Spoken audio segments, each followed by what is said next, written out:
तो पहला हमारा एक्सपेरिमेंट रहने वाला है फ्रैंक हर्ट्ज एक्सपेरिमेंट। आज का हमारा पहला टॉपिक होगा फ्रैंक हर्ट्ज एक्सपेरिमेंट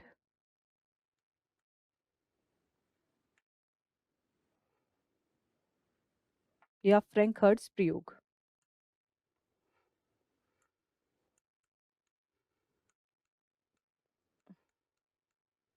किसी भी एक्सपेरिमेंट को करने के लिए पहले हमें उसका सिग्निफिकेंस पता होना चाहिए कि ये एक्सपेरिमेंट किया क्यों गया, फिर हम उसकी एक्सपेरिमेंटल जो अरेंजमेंट है उसके बारे में बात करेंगे।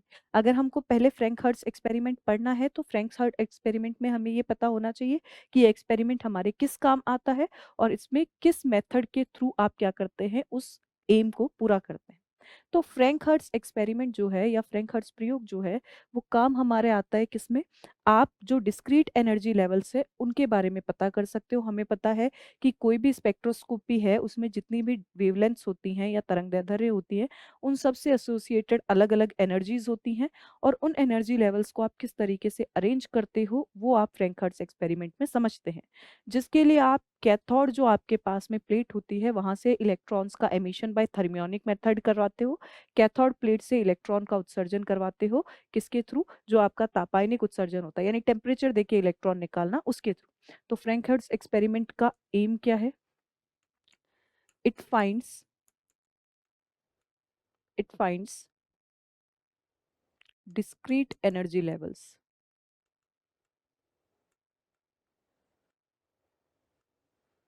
एनर्जी लेवल्स ये विविक्त ऊर्जा स्तरों की व्याख्या करता है।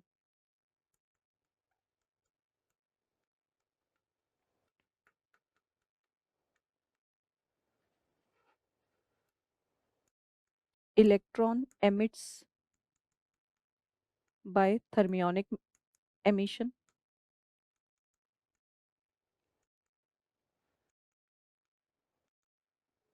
From cathode. कैथोड से इलेक्ट्रॉन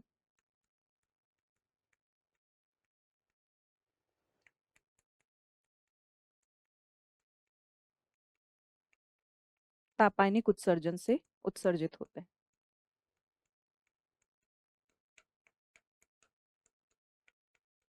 तो ये दो मेन चीजें आपको किसके बारे में ध्यान रखनी है? फ्रैंक हर्ट्ज एक्सपेरिमेंट के बारे में ध्यान रखनी है। क्या क्या आप ध्यान रखेंगे? सबसे पहले तो ये डिस्क्रीट एनर्जी लेवल्स जो होते हैं, अलग अलग जो ऊर्जा स्तर बनते हैं उनके बारे में आपको बताता है। उसके अलावा ये क्या बताता है? थर्मियोनिक एमिशन के बारे में बताता है फ्रॉम कैथोड ट्यूब।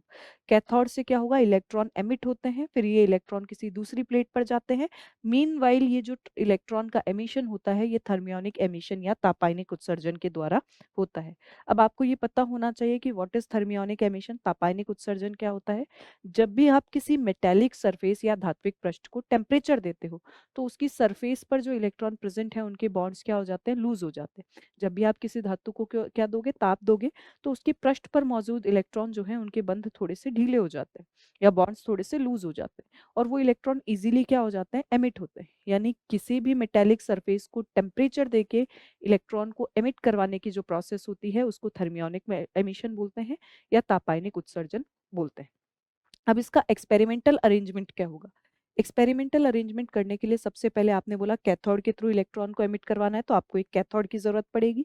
उसके अलावा एक ग्रिड प्लेट की जरूरत पड़ेगी जिस पर कैथोड से इलेक्ट्रॉन एमिट होकर इकट्ठे होंगे। यानी एक ग्रिड प्लेट की आवश्यकता होगी जिससे कैथोड से जो इलेक्ट्रॉन उत्सर्जित हुए हैं वहां जाके इकट्ठे हो जाए। उसके अलावा करंट फ्लो जो होगा, इलेक्ट्रॉन एक जगह से दूसरे जगह जाएगा, इलेक्ट्रॉन एक स्थान से दूसरे जगह स्थान पर जाएगा तो फ्लो के कारण या प्रवाह के कारण करंट फ्लो होगी, धारा आएगी। उस धारा के लिए आपको एक मिली एमीटर चाहिए होगा, रियोस्टेट चाहिए होगा करंट को कंट्रोल करने के लिए जिसको धारा नियंत्रक भी कहा जाता है, और वीए पोटेंशियल डिफरेंस पर आप इसको पॉजिटिव लेकर चलेंगे। तो हम इसका कुछ एक्सपेरिमेंटल अरेंजमेंट देखते हैं किस तरीके से होगा।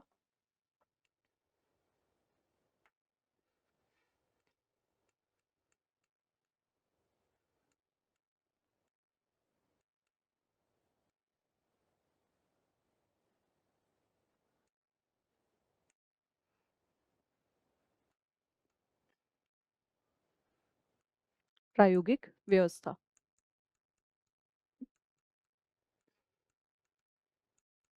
एक्सपेरिमेंटल अरेंजमेंट के लिए आपको क्या क्या चीजें करनी है इसके बारे में हम बात करते हैं। सबसे पहले तो आपको क्या करना है, एक प्राइमरी सर्किट बनाना है जिसमें एक बैटरी जुड़ी हुई है जो पावर सप्लाई में हमारे काम आएगी। ये आपने एक प्राइमरी सर्किट बना लिया, ये प्लस और ये माइनस, जिसमें आपने क्या कर दिया, एक बैटरी जोड़ दी। अब इस प्राइमरी सर्किट में आपको क्या करना है, ये जो प्राथमिक परिपथ आपने बनाया है इसमें आपको एक कैथोड को कॉर्नलाइज्ड करना है, यानी कैथोड जो है उसको कॉर्नर पर लेकर आना है। ये जो कैथोड है, इस पूरे कैथोड को एक ट्यूब की फॉर्म में रखना है और इस ट्यूब पर एक दूसरी ग्रिड रखनी है जी, और इसकी प्लेट क्या रख देनी है पी। यहाँ पर आपको एक मिली एम्पियर ऑर्डर का अमीटर जोड़ना है जिससे करंट IA फ्लो होती है। इसके बाद सेकेंडरी सर्किट को पूरा करने के लिए आपको क्या करना पड़ेगा, आपको थोड़ा सा इसमें आगे बढ़ना पड़ेगा। आगे बढ़ने के लिए सी से आप एक पॉइंट निकालेंगे और सिमिलरली जी से आप एक पॉइंट निकालेंगे और दोनों पर आप एक एक वोल्ट मीटर जो है वो ऐड कर देंगे। सी पर जो वोल्ट मीटर ऐड किया जाता है, इस वोल्ट मीटर को आप VA से रिप्रेजेंट करेंगे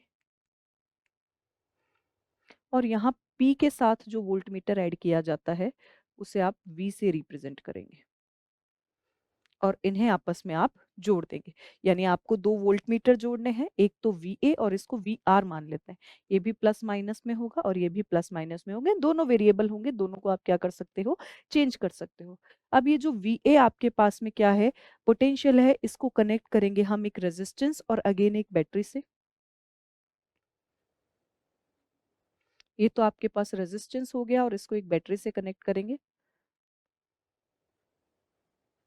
तो ये आपका प्राइमरी सर्किट क्या हो जाएगा, कंप्लीट हो जाएगा। क्या क्या आपको करना है, आपको सबसे पहले एक बैटरी लेनी है, उस बैटरी को कैथोड से कनेक्ट करना है, कैथोड को VA पोटेंशियल पर रखना है और इसको एक ग्रिड के थ्रू जोड़ना है, एक ग्रिड पर जोड़ना है जिसके कारण VR और MA आपके पास में आ जाएगा।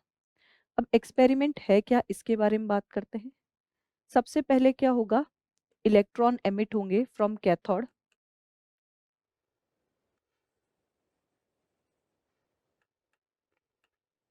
Cathode and collects at grid G। Electron cathode से उत्सर्जित होकर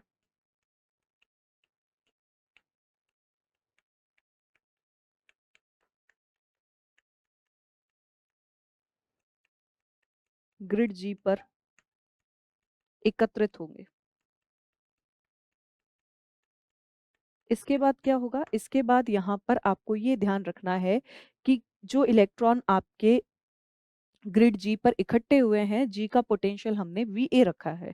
तो दूसरा पॉइंट आपको ध्यान रखना है कि potential of grid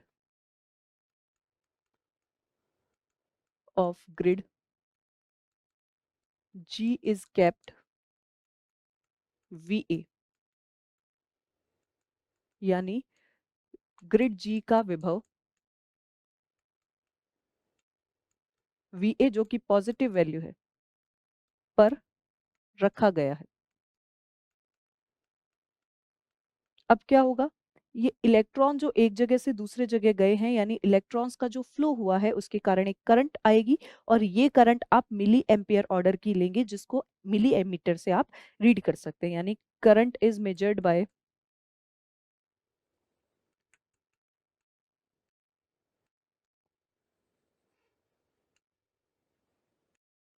milli ammeter. धारा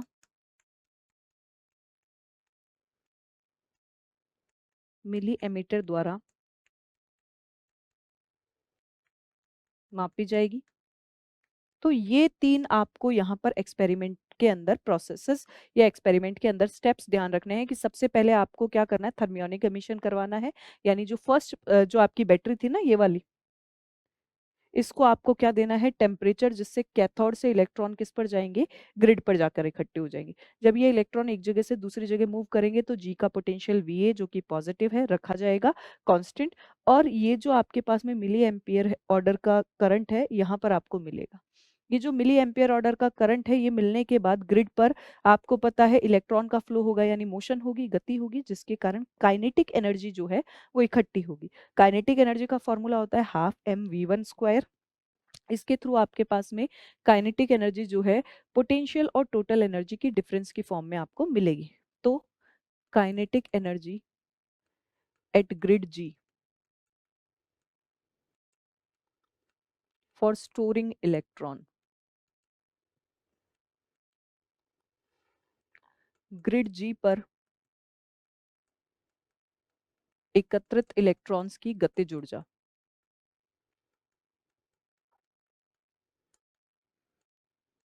ये काइनेटिक एनर्जी आपके पास कितनी हो जाएगी, काइनेटिक एनर्जी आपके पास में आ जाएगी half M V one square is equals to E V A minus capital ई।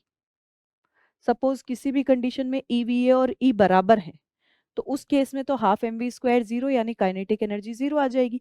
और काइनेटिक एनर्जी जीरो होने का मतलब है इलेक्ट्रॉन्स मूव नहीं कर रहे, तो इसका मतलब है ई वी ए बराबर ई, तो आप कंडीशन नहीं लेके चलेंगे। तो फिर आप क्या करेंगे, या तो ईवीए को बढ़ा लेंगे ई से, या ई को बढ़ा लेंगे ईवीए से। अब हमें क्योंकि पता है कि kinetic energies are always positive, गतिज ऊर्जा हमेशा धनात्मक होती है, यानी आपके पास में क्या होता है, since kinetic energy is positive, धनात्मक होती है, इसीलिए ईवीए इज ग्रेटर देन क्या रखोगे, ई रखोगे। यानी पोटेंशियल में कहीं ना कहीं आपके पास क्या आ रही है, कमी आ रही है, विभव का मान कहीं ना कहीं आपके पास क्या हो रहा है, कम हो रहा है। जब इस एक्सपेरिमेंट में वैल्यू रखी गई मरकरी वेपर की, यानी जब आपने क्या किया, आपने पारे की वाष्प को काम में लिया, तो उसके लिए लैम्डा की एक फिक्स वैल्यू आई, और एक्सपेरिमेंटल मेथड से भी उसको चेक करते हैं। For H G vapour, H G वाष्प के लिए थियोरेटिकली अगर मैं देखूं, सैद्धांतिक रूप से अगर देखूं, तो 2356 एंगस्ट्रॉम जो है ये वैल्यू आती है इसकी वेवलेंथ की, कितनी आती है, 235 और 6, सॉरी 2536 वैल्यू आती है। और जब हमने यहाँ पर ये वैल्यू फाइंड की, क्यों, कैसे फाइंड करेंगे, प्रैक्टिकली अगर हम फाइंड करेंगे प्रायोगिक रूप से, तो आपके पास कितना आ जाएगा, lambda is equals to C upon में न्यू, एच से मल्टीप्लाई और डिवाइड करवा दो, एच से गुणा और भाग दे दो, तो आपके पास क्या आ जाएगा, lambda is equals to H C upon में एच न्यू। एच न्यू होता है एनर्जी, यानी एच सी अपॉन ई। ई की वैल्यू फ्रैंक हर्ट्ज ने फिक्स कर दी थी 4.9 वोल्ट। तो आपके पास ये सब सॉल्व करने पर वैल्यू आएगी, किसके लिए, वैल्यू आएगी आपके पास में वेवलेंथ के लिए, जो 2540 के अप्रॉक्स आती है, यानी अप्रोक्सीमेटली सेम वैल्यू है 2536 और 2540। तो ये एक्सपेरिमेंट क्या हो गया, ये एक्सपेरिमेंट को हम लोग बोल सकते हैं कि ये सटल हो गया, जो एनर्जी लेवल्स में वेरिएशन बताता है। एक बार दोबारा इस एक्सपेरिमेंट को देखते हैं, Frank Hertz experiment. Frank Hertz experiment क्या काम आएगा, फ्रैंक हर्ट्ज एक्सपेरिमेंट का काम होता है कि ये आपको किसके बारे में बताता है, डिस्क्रीट एनर्जी लेवल्स, विविक्त ऊर्जा स्तरों के बारे में बताता है, या उनकी एनर्जीज के बारे में बताता है। इसके लिए ये थर्मियोनिक एमिशन करवाता है ऑफ इलेक्ट्रॉन्स, इलेक्ट्रॉन का क्या करवाता है, तापायनिक उत्सर्जन करवाता है। इसके बाद में आपके पास में एक्सपेरिमेंटल अरेंजमेंट जब हम देखते हैं, प्रायोगिक व्यवस्था जब हम देखते हैं, तो आपको कैथोड जो है लेना है, ग्रिड लेनी है, एक एमिटर लेना है, और ग्रिड को वीए पोटेंशियल पर रखना है। जैसे ही कैथोड से इलेक्ट्रॉन एमिट होंगे, वो जाकर कहाँ इकट्ठे होंगे, ग्रिड पर। जब ये इलेक्ट्रॉन इकट्ठे होंगे तो करंट फ्लो को मेजर करेंगे मिली एम्पियर ऑर्डर में, मिली एमिटर के थ्रू। इसके बाद में आपको ये ध्यान रखना है कि ग्रिड पर जो इलेक्ट्रॉन इकट्ठे हुए हैं, मोशन के कारण उनमें काइनेटिक एनर्जी आएगी, और वो काइनेटिक एनर्जी किसके बराबर होगी, half M V square is equals to EVA minus E के बराबर। अब अगर ईवीए और ई बराबर हो गया तो काइनेटिक एनर्जी जीरो हो जाएगी, और ये चीज पॉसिबल नहीं है। अगर ये काइनेटिक एनर्जी जीरो हो गई, मतलब इलेक्ट्रॉन्स जो है वो कैथोड से एनोड की, कैथोड से ग्रिड की तरफ जाना बंद कर चुके हैं। इसका मतलब है कि या तो ईवीए बड़ा होगा कैपिटल ई से, या ईवीए छोटा होगा कैपिटल ई से। अगर कैपिटल ई बड़ा है तो उस केस में क्या होगा, उस केस में kinetic energy will be negative, गतिज ऊर्जा ऋणात्मक आ जाएगी, जो कि पॉसिबल नहीं है since kinetic energies are always positive, गतिज ऊर्जाएं हमेशा धनात्मक होती है। तो इसलिए हम क्या करेंगे, इसलिए हम ईवीए इज ग्रेटर देन ई लेंगे, यानी एनर्जी के बारे में कहीं ना कहीं बता रहा है आपके पास में। एच जी वेपर के लिए ये सॉल्यूशन जो है इसको प्रूव किया गया फ्रैंक हर्ट्ज के थ्रू कि थ्योरेटिकली इसकी वेवलेंथ होती है 2536 एंगस्ट्रॉम, जब प्रैक्टिकली आप इसकी वेवलेंथ निकालते हैं तो 2540 एंगस्ट्रॉम आती है, जो लगभग क्या है इसके बराबर।